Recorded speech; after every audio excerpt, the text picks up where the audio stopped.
절 무렵이 되면 성탄에 들뜬 분위기와 또 한 해를 마감하고 새해를 시작하는 그런 연말 연시 분위기까지 더해져서 많이 흥분하게 됩니다.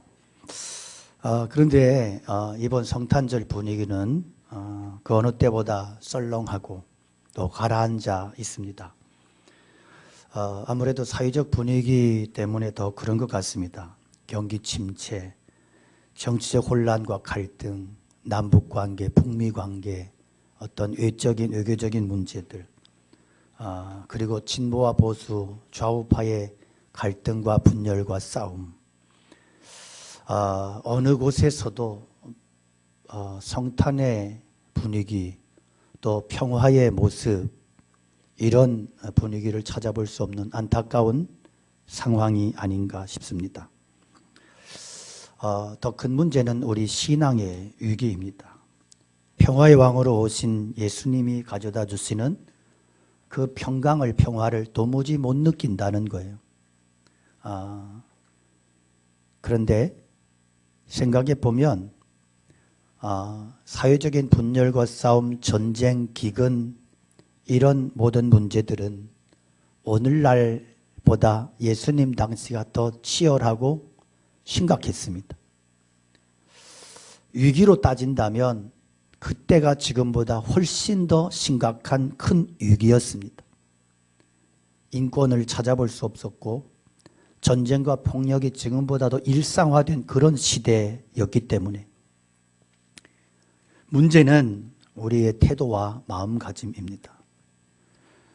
우리 안에, 내 안에 예수님이 가져다 주시는 평화, 예수님이 평화가 옳다는 그런 확신이 있다면 우리가 힘들어도 예수님께서 보여주시고 말씀하신 그 평화를 쫓아 살아갈, 행동할 준비가 되어 있다면 밖에서 어떤 풍파가 몰아칠지라도 우리는 능히 이겨낼 수 있다고 믿습니다.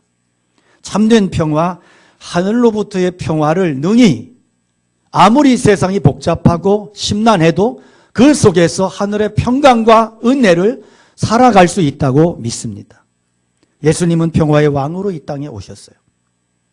오늘 말씀을 통해서 예수님이 가져다 주시는 평화, 그 평강을 묵상하며 우리가 그 은혜를, 평화를 소유하는 시간이 되기를 축원합니다.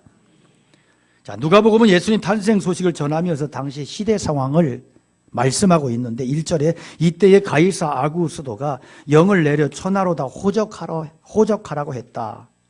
이 아구스도는 아우구스투스 황제를 말합니다. 이 아우구스투스는 시저의 아들로 최초의 로마 황제가 되었던 사람이죠. 그래서 여기에서 가이사 아구스도를 언급하고 있는 것은 이 호적명령 때문에 나사렛에 살던 마리아와 요셉이 자기 고향으로 돌아갈 수밖에 없었고 그 도중에 베들레헴에서 아기 예수님이 탄생하게 되었다 하는 역사적 배경을 밝히기 위함인 거예요. 그렇지만 누가는 단지 이런 주변적 목적에서만 가이사 아구스도의 이름을 언급하는 게 아니고요. 지금 누가의 도전은 뭐냐 하면 로마의 황제 아구스도와 그리고 이 땅의 하나님의 아들, 하나님이신 그분께서 이 땅에 태어나신 이 예수 그리스도를 비교하고 있는 거예요. 당시 로마 제국은 가이사를 황제를 주로 고백을 했어요. 그래서 당시에 이 발견된 주화 동전들을 보면 거기에 황제를 구주로 소테르, 큐리오스라고 하는 단어로 그렇게 불렀어요. 그러나 그리스도인은 황제가 주가 아니라 예수님만이 진짜 주요 구주가 되심을 고백합니다. 로마 제국은 황제 탄생을 기쁜 소식이라 불렀어요. 당시에 황제 탄생이나 등극을 그들은 파발말을 통해서 로마 전역에 전하며 말을 타고 그렇게 기쁜 소식이라고 외치고 다녔어요. 그러나 그리스도인은 구유에 태어나신 아기 예수 그리스도의 탄생이 온 백성에 미칠 큰 기쁨의 좋은 소식임을 선포하는 것입니다. 무엇보다 가장 큰 차이는 로마의 평화와 예수님이 가져다 주신 평화의 차이예요. 예수님 태어나실 때 허다한 천군 천사들이 지극히 높은 곳에서는 하나님께 영광이요 땅에서는 기뻐하심을 입은 사람들 중에 평화로다 찬양을 했어요. 예수님께서 이 땅에 진짜 평화를 주러 오셨어요. 예수님께서 주시는 평화와 비교되고 대조되는 것이 팍스 로마나 로마의 평화입니다. 로마의 평화는 아우구스투스 황제 때부터 시작된 대략 한 200년 정도의 기간을 이야기합니다. 로마는 전쟁이 끊일 날이 없었어요. 로마의 신전 중에는 야누스 신전이 있었는데 이것은 전쟁과 평화의 신이 야누스예요. 그래서 이 야누스 신전은 항상 열려 있었습니다. 전쟁하면 신이 뛰쳐나가야 되니까. 그런데 이 로마 역사에서 이 신전문이 닫혔던 때가 있었는데 바로 이 아우구스투스 황제의 치세 기간 동안 이때는 이 야누스 신전문이 닫혀 있었어요. 이 로마 평화의 본질은 힘에 의한 무력에 의한 평화예요. 로마는 강력한 힘에 의해서 제국이 안정을 취했던 그때가 바로 팍스 로마나 꼼짝하면 죽인다. 반란을 일으키면 다 죽인다. 그래서 조용히 그래서 겉으로 볼 때 아주 평화로웠던 시대가 팍스 로마나 로마의 평화시대. 정말 평화로운 겁니까? 그렇지 않아요. 힘에 의한 평화는 누구만 누려요? 강자만 누려요. 약자를 땔감 삼아서 강자들이 누리는 폭력 평화예요. 약소민족들은 끊임없이 대항했고 죽어갔어요. 대표적으로 AD 70년 유대 전쟁입니다. 이 전쟁으로 예루살렘 성과 성전이 돌 하나도 도리에 남기지 않고 산산조각 다 부서졌어요. 역사가 요세푸스의 기록에 의하면 11만 명이 죽었고 9만 명 이상이 포로로 끌려가 버리고 거기에서 시체에서 흘러나온 그 피로 인해서 불이 다 꺼졌대요. 요세푸스는 당시의 참상을 이렇게 전합니다. 기근이 널리 확대되어 모든 집과 식구들에게 덮쳤다. 다락에는 굶주림으로 죽어가는 여자들과 어린아이들로 가득 찼고 거리의 길이란 길은 모두 늙은이의 시체로 채워져 있었으며 어린아이들도 젊은이들도 굶주림으로 뚱뚱 부어서 망령처럼 거리를 헤매다가 쓰러졌다. 이들은 땅에 무드려 해도 병자에게는 힘이 없고 튼튼한 사람들에게는 시체가 너무 많아 엄두를 못 냈고 그들 역시 언제 죽을지 몰랐다. 이런 재난에 대하여 슬퍼하는 사람도 없었고 슬프게 우는 소리도 들리지 않았다. 여러분 너무 기가 막힌 상황이 되면 울지도 못해요. 넋이 나가버리는 거예요. 정신이 나가버리고 거리를 유령처럼 떠돌아다니는 거예요. 이게 당시의 비참한 상황. 여러분 로마는 평화를 이야기했지만 그 평화는 소수만이 강자만이 누릴 수 있는 평화. 약자는 굴종당해야 되고 죽임을 당해야 되고 약자가 무력으로 일어서려 그러면 가차없이 짓밟고 철퇴가 가해지는 만약 세력이 비슷하면 서로의 무섭게 긴장감 속에 살아야 되고 그러다가 한번 전쟁이 나면 서로 대결이 벌어지면 수많은 사람이 죽어나가야 되는 어쩌면 이것이 인간의 역사예요. 역사를 지배하는 약육강식 당연한 원리가 됐습니다. 마치 동물의 왕국 같은 거예요. 힘에 의해서 대장과 서열이 정해져야 그 다음에 싸움이 잦아드는 평화. 우리 아이들 키워보면 제일 힘들 때가 언제냐면 중학교 입학했을 때, 고등학교 입학했을 때. 제일 힘든 게 중학교 입학. 왜? 그때는 동물의 왕국이야. 강자와 약자의 싸움이 벌어져요. 그래서 한 1학년 2학기 정도 되면 좀 잠잠해지지. 왜냐하면 서열이 정해졌거든요.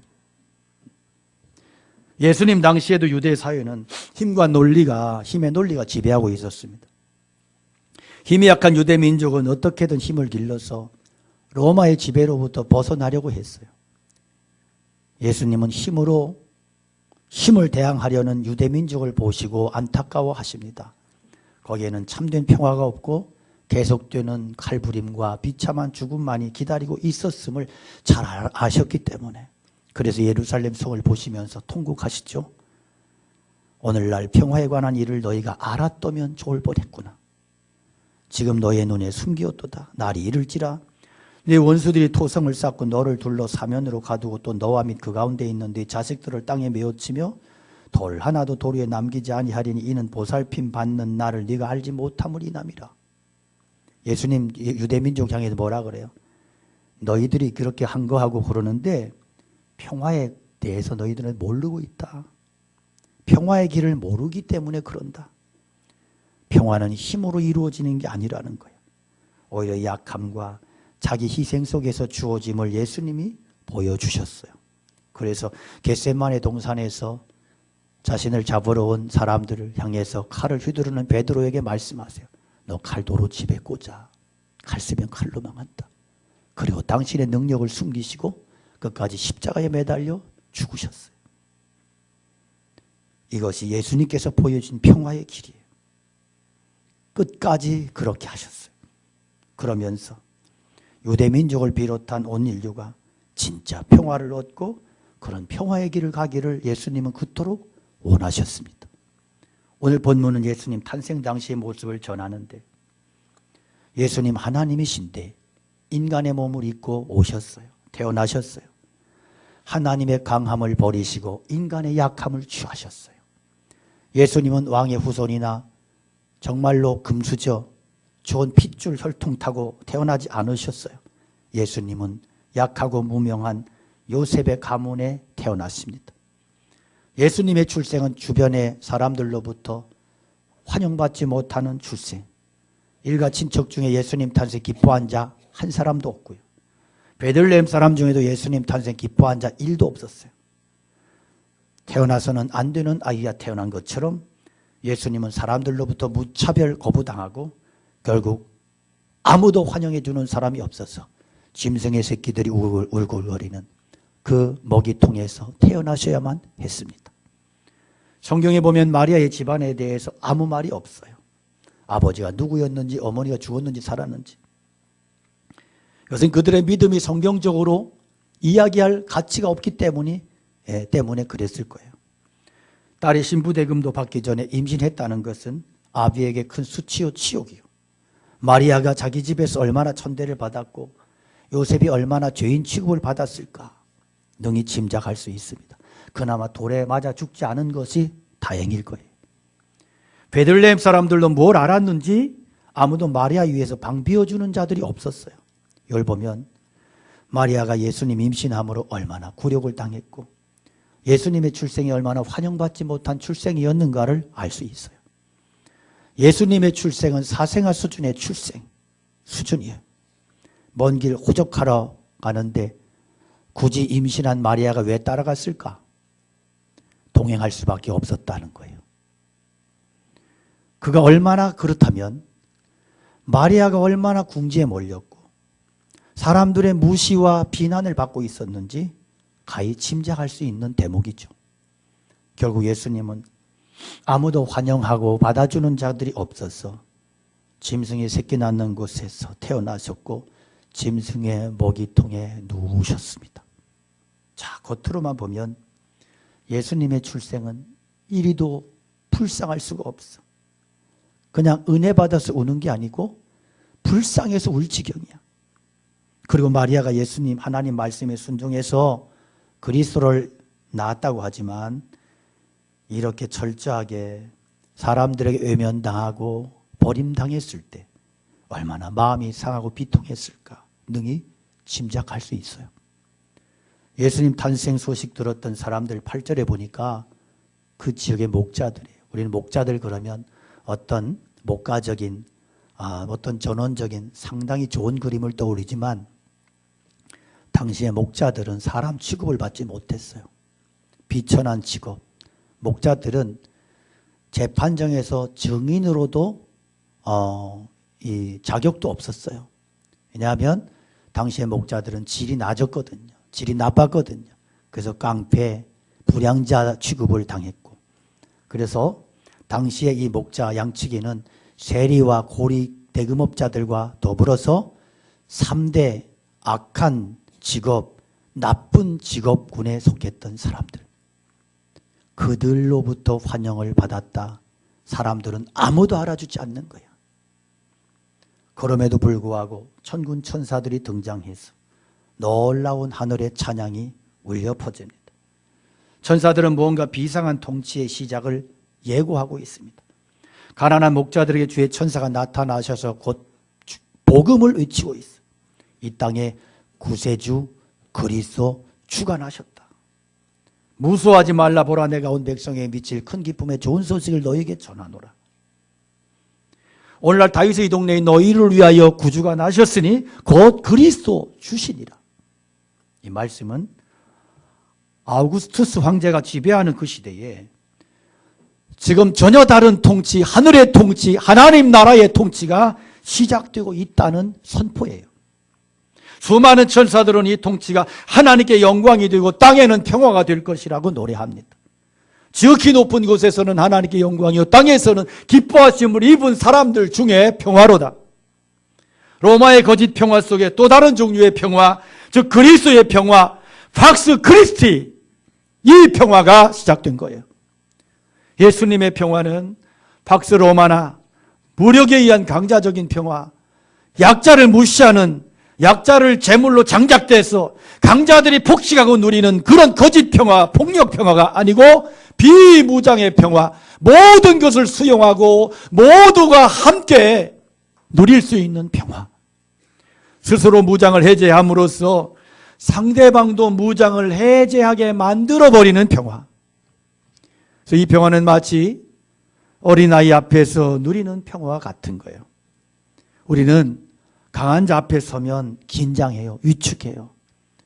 그래서 강한 자, 높은 사람, 그런 사람하고 밥 먹으라 그러면 아이고 네가 가, 네가. 나는 안 간다. 왜? 긴장해서 취한단 말이에요.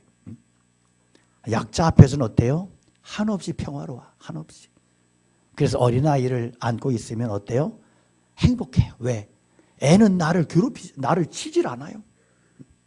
애는 나를 향해서 막 이빨로 깨물고 달려들질 않아요. 그냥 아이는 나로 하여금 무장 해제를 시켜. 그래서 아이를 안고 있는 사람들은 어때요? 무장 해제하죠. 아이를 안고 있는데 이러고 있는 사람 없잖아요. 나 사나운 사자는 위험하고 두렵고 불안하고 긴장하고 물리면 죽어. 그래서 항상 무장을 하고 있어야 돼.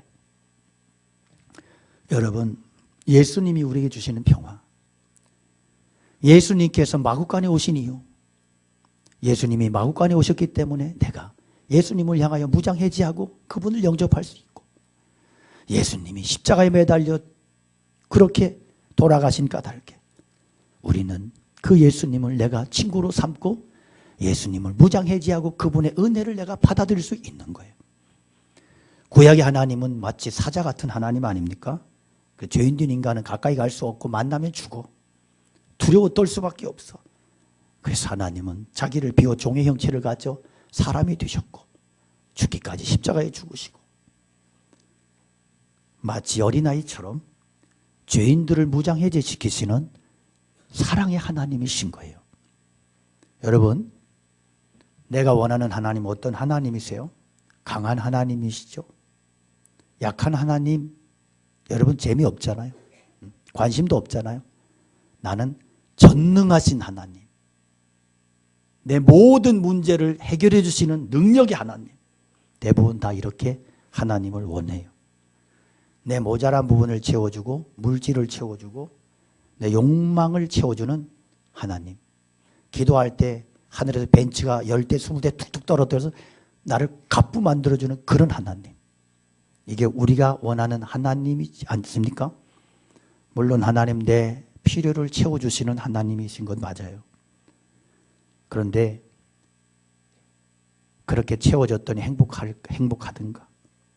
그것이 우리를 행복하게 해주지 못하고 그것이 우리를 진짜 평화롭게 해줄 수 없다고 하는 것을 하나님은 말씀하시고 이것이 성경의 하나님의 판단인 거예요. 그래서 여러분, 우리 앞에 나타나시는 하나님은 어떤 하나님이세요? 십자가에 달리신 하나님, 무력하신 하나님. 십자가에 달리셔서 나를 보라, 마치 도움을 요청하시는 하나님. 자신이 무력해지심으로써 내 안에 강함을 끄집어내시는 하나님이세요.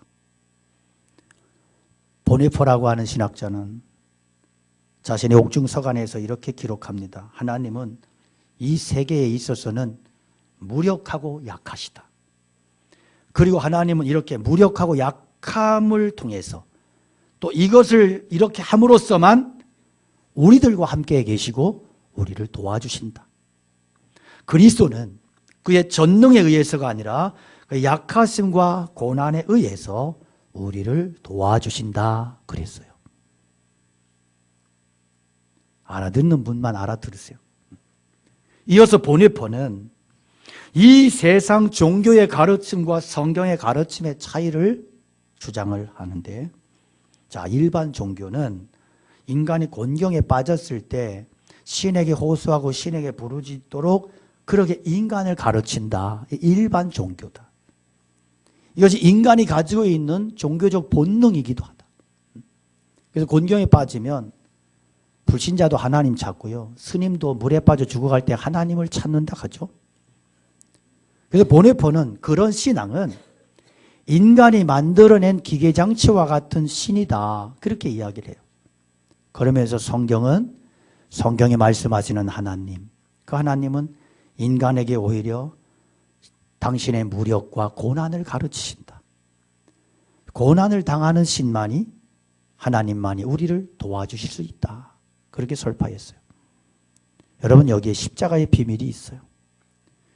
십자가에 달리신 하나님을 통해서만이 우리는 자신의 약함을 보고 내 자신의 무력함을 볼 수 있고 깨닫고 구제불능한 죄인됨을 깨닫게 되고 하나님의 전적인 은혜와 사랑을 구할 수밖에 없고, 그 안에서만이, 그 안에서 만난 하나님만이 진짜 나를 자유롭게 하시고 그 하나님만이 나를 진정으로 구원하시는 하나님이시라는 거예요. 연약한 인간의 몸으로 가장 비천하게 태어나신 예수님은 당신의 무력함을 통해서 우리가 인생의 본질을 붙잡을 수 있기를 원하십니다. 예수님은 당신의 권리를 주장하지 않으셨어요. 당신의 권리를 포기하심으로써 하나님과 인간의 평화를 이루셨습니다. 로마서 5장 10절에 곧 우리가 원수 됐을 때 그 아들의 죽으심으로 말미암아 하나님으로 더불어 화목되었은즉 화목된 자로서는 더욱 그의 살으심을 인하여 구원을 얻을 것이라 그랬어요. 하나님은 인간들에게 죄에 대한 심판의 권리를 가지고 계셨어요. 그러나 그 권리를 주장하지 않으셨어요. 하나님 충분히 인간을 판단하실 수 있는 위치와 힘을 가지고 있었어요. 그러나 그렇게 하지 않으셨어요.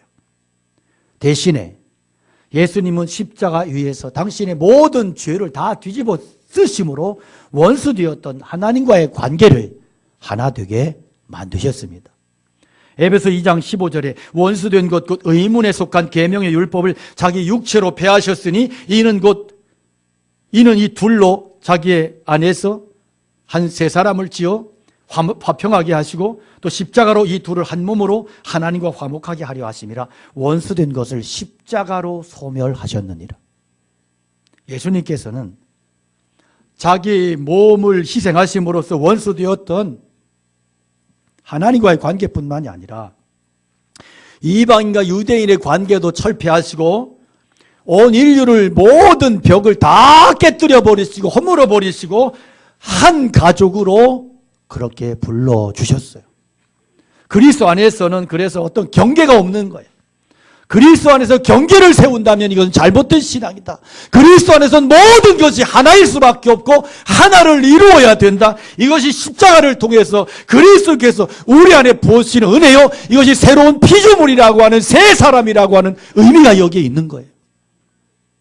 자기 힘을 강요하고 자기 권리를 주장해서는 절대로 평화를 이룰 수가 없다. 이런 약육강식으로 이루어진 평화라면 이것은 그리스도의 예수의 평화가 아니라는 거예요. 여러분, 오늘 우리들의 신앙의 태도를 분명히 해야 됩니다. 과연 나는 평화주의자인가? 내가 추구하는 나라가 강력한 로마입니까? 아니면 평화의 그리스도 진짜 하나님의 나라인 것입니까? 나는 지금까지 강력한 로마식의 그 평화와 승리를 쟁취하기 위해서 예수 그리스도의 능력을 구걸하는 그런 신자는 아니었는가 말입니다. 오늘 나는 주님이 지고 가라고 주신 십자가를 지고 가야 되는데, 힘들어도 억울해도 지고 가야 되는데 이것을 꺼내들고 마구 휘두르면서 로마식의 평화를, 폭력 평화를 그렇게 누리게 해달라고 악을 쓰고 있는 신자는 아닌가 말입니다. 안타까운 것은 오늘날 예수님의 이름을 부르는 자들은 차고 넘치는데 정말로 십자가를 지고 예수님의 그 길을 그렇게 끝까지 따라가는 자들은 아무도 없다는 거예요. 오늘날 신자들의 대부분은 예수님의 이름을 빙자해서 로마식의 권력과 그 힘을, 축복을 누리겠다고 안달을 하고 있어요. 그동안 한국교회가 그렇게 가르쳤어요. 예수 믿으면 힘을 얻고, 예수 믿으면 권력을 얻고, 예수 믿으면 돈을 소유할 수 있고, 예수 믿으면 출세할 수 있다고, 머리가 될지언정 꼬리가 될 수 없다고, 그렇게 안달을 하면서 때로는 비리 부정을 저지르면서도 정당화시키고, 교회가 불법을 행하면서도 덮어가면서 결과만 좋으면 된다고, 그렇게 하면서 그렇게 어거지를 쓰면서 한국교회가 비대해지고 화려해지고 힘도 생겼어요. 교회 안에 많은 힘이 생겼어요. 그렇다면 예수님이 주신 십자가는 뭡니까? 그 십자가는 어디로 간 것입니까? 십자가 왜 걸어놓은 겁니까? 내 신앙이 십자가와 어떤 관계가 있는 것입니까? 주기철 목사님 순교 직전에 피를 토하시면서 이렇게 설교하셨어요. 주님을 위하여 오는 고난을 내가 이제 피하였다가 이 다음 내가 무슨 낯으로 주님을 대할 수 있겠습니까? 주님이 위하여 이제 당하는 감옥 고통 내가 피하였다가 이 다음 주님이 너는 내 이름과 평안과 즐거움을 다 받아 누리고 고난의 잔을 어찌 하고 왔느냐고 물으신다면 내가 무슨 말로 대답할 수 있겠습니까? 못합니다. 못합니다. 그렇게는 못합니다. 주님이 위하여 오는 십자가를 내가 이제 피하였다가 이 다음 주님이 너는 내가 준 유일한 유산인 고난의 십자가를 어찌하고 왔느냐 물으시면 내가 무슨 말로 주님께 대답할 수 있겠습니까? 주님 우리 위하여 가시관 쓰셨는데 그의 종이요 제자인 우리는 왜 면류관만 쓰려고 안달하고 있는 것인가? 이분이 이렇게 눈물로 비장하게 설교하시고 그리고 순교의 길을 떠나셨어요. 어쩌면 저는 이런 설교할 자격이 없는 목사일 수 있어요. 저 또한 예수님 십자가 제대로도 못 지고 비틀거리고 탄식하며 때로는 넘어지며 그런 고민 속에 그렇게 살고 있는 비겁한 목사이기 때문입니다. 그러나 제가 분명히 아는 것은 교회가 정말로 십자가를 부정하고 내팽개칠 때 주님도 그 교회와 성도들을 외면하시고 내팽개친다는 사실이에요. 여러분 성경의 역사를 보시고 인류의 역사를 보십시오. 십자가 내팽개친 나라, 십자가 내팽개친 교회, 십자가를 내팽개친 그 어떤 것도 주님께 버림받지 않은 역사가 없고 나라가 없다. 유럽을 보시고 선교의 현장을 보시고 지금 신앙적으로 망해가고 있는 미국을 보십시오. 역사 속에 증명된 것인데 한국교회는 아직도 정신 못 차리고 십자가를 멀리하고 십자가 뒤로 하고 십자가 신앙을 내팽개치고 아직도 번영의 신앙에 취해서 십자가를 외면하고 있는 안타까운 현실. 우리가 무슨 배짱으로, 뭔 양심으로 십자가의 복음을, 십자가의 길을 외면할 수 있겠는가? 그러므로 여러분, 우리가 낮아지셔야 됩니다. 내 두 손에 든 모든 탐욕을 내려놓으셔야 됩니다. 교만의 산을 사정없이 깎아내리셔야 됩니다. 그리고 성탄의 복음 앞에 설 수 있기 원합니다. 말구유에 나신 그리스도 앞에 무릎 꿇었던 목자들처럼 그 하나님 앞에 정말로 엎드려 가장 낮은 자로 경배하는 신앙, 그 영성을 내가 구하고 그 믿음 가지고 설 수 있기 원합니다. 그에게 하늘의 평강이 임할 것이고 이것이 성탄이 우리에게 주시는 의미입니다. 가장 낮은 곳으로 자기를 희생하며 그렇게 나갈 때 거기에 이루어지는 것이 그리스도의 평화, 하늘의 평화예요. 구약에서는 전쟁이 한 방법이 됐지만 이제 예수 그리스도께서 이 땅에 오신 이후에는 폭력과 전쟁은 더 이상 하나님의 방법이 아닙니다. 신앙인들에게는 오직 십자가만이 있을 뿐입니다. 십자가만이 진리이고 내가 걸어가야 되는 그 길인 것을 명심하십시다. 우리 사이가 여전히 흉흉하고 갈등이 끝이 없는 이유는 여전히 무조건 힘의 논리로만 해결하겠다고 그렇게 애를 쓰기 때문에.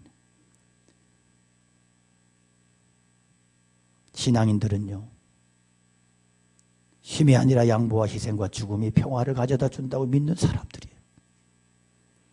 성경에 말씀하는 신앙은 십자가 들고 거리를 활보하고 큰소리치는 십자군 전쟁 같은, 십자군 전쟁이 일으켰던 십자군 같은 그런 모습이 아니라 그 십자가를 땅에 꽂고 내가 달려 죽어가는 거예요. 그것이 우리가 추구하고 붙들어야 될 신앙입니다. 예수님이 우리에게 보여주시고 가르쳐준 영성은요, 나무 영성입니다.